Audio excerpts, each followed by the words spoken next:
Hola, bienvenidos y bienvenidas. Yo soy Cami y esto es Pucha Cami.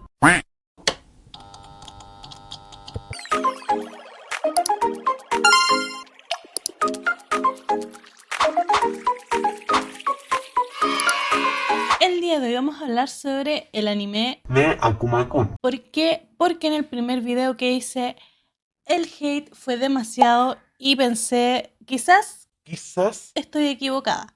Así que volví a ver la serie y tenemos que conversar. Antes de que hablemos sobre este anime, recordemos un poquito de qué se trata, para los que no lo sepan o no se acuerden muy bien. Akuma-kun es un joven criado por un demonio, que trabaja como investigador paranormal junto a su compañero medio humano, Mephisto III. Juntos resuelven casos de asesinato y misterio. La serie es una secuela del anime original Akuma-kun, emitido en 1989. Esta serie y la de 1989 se basan en el manga del mismo nombre del mangaka Shigeru Mizuki. Objetivamente, el concepto de Akuma-kun no es malo, es muy bueno y ha funcionado en muchos otros animes e incluso animes que van a salir este mismo año. Pero la ejecución es terriblemente mala, es muy mala. Y asimismo pasa con, por ejemplo, el anime de Rick y Morty, el cual es imposible de ver, es tedioso de ver por otro concepto muy importante: la falta de contexto. Pareciera ser que la única forma de poder entender el anime de Akuma-kun es haber visto la primera parte o la precuela del anime que salió el año pasado. Y este anime parece que en Latinoamérica solo lo dieron por Venezuela, porque la cantidad de venezolanos y venezolanas que han estado comentando sobre cómo no entiendo la majestuosidad y la obra literaria de Miliku, que es Akuma-kun, es Abismal. sorprendente. Pero como una persona que jamás en la vida ha visto la primera parte o la precuela o la obra original de Akuma-kun, todo lo que te muestran y todo lo que sería interesante de ver queda en el aire porque no conozco la obra principal. Y este es uno de los mayores defectos que tiene Netflix a la hora de hacer secuelas de obras que en su momento fueron muy aclamadas. ¿Por qué?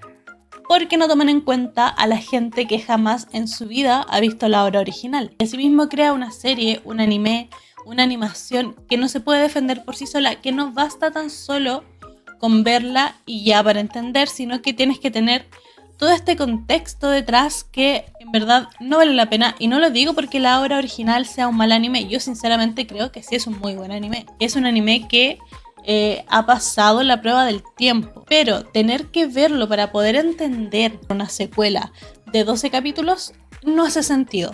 Y eso es uno de los temas más importantes a la hora de hacer una secuela. Y es algo que pasa, por ejemplo, en las películas del universo de Marvel, donde muchas películas no se entienden porque tienes que ver la película anterior primero. Pero hay otras, como por ejemplo la de Deadpool, que salió este año con Wolverine, se puede entender sin tener que haber visto las 20 películas de todo el universo Marvel. Porque como personas, no todos tienen el tiempo para poder sentarse a ver horas de contenido audiovisual. ¿Se entiende? Yo sé que yo no soy el público objetivo del anime de Akuma-kun. Más que claro, porque el público objetivo son adolescentes y preadolescentes. Yo lo vi porque Porque no tenía nada mejor que hacer el año pasado. este año tengo más cositas que hacer, estamos mucho mejor. Así que la verdad fue un trabajo. Fue algo que me tuve que programar. Fue algo que no disfruté ver nuevamente esta serie.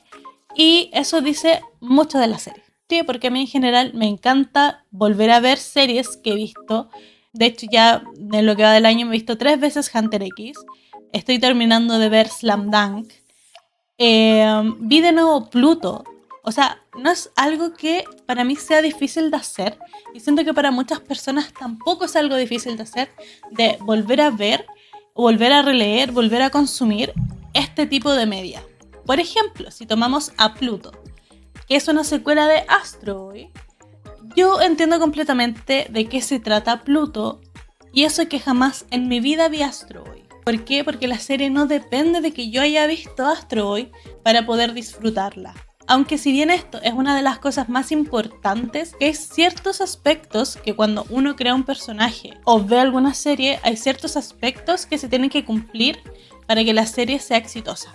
Y uno de ellos es que no te dé cringe o no odies, no detestes tanto a un personaje principal. Y esto, para la gente que trabaja en todo esto, es algo de lo que se pone mucho énfasis. Porque si tu personaje principal no es querido, no es valorado, no tiene algo que atraiga a la gente, nadie va a ver tu serie.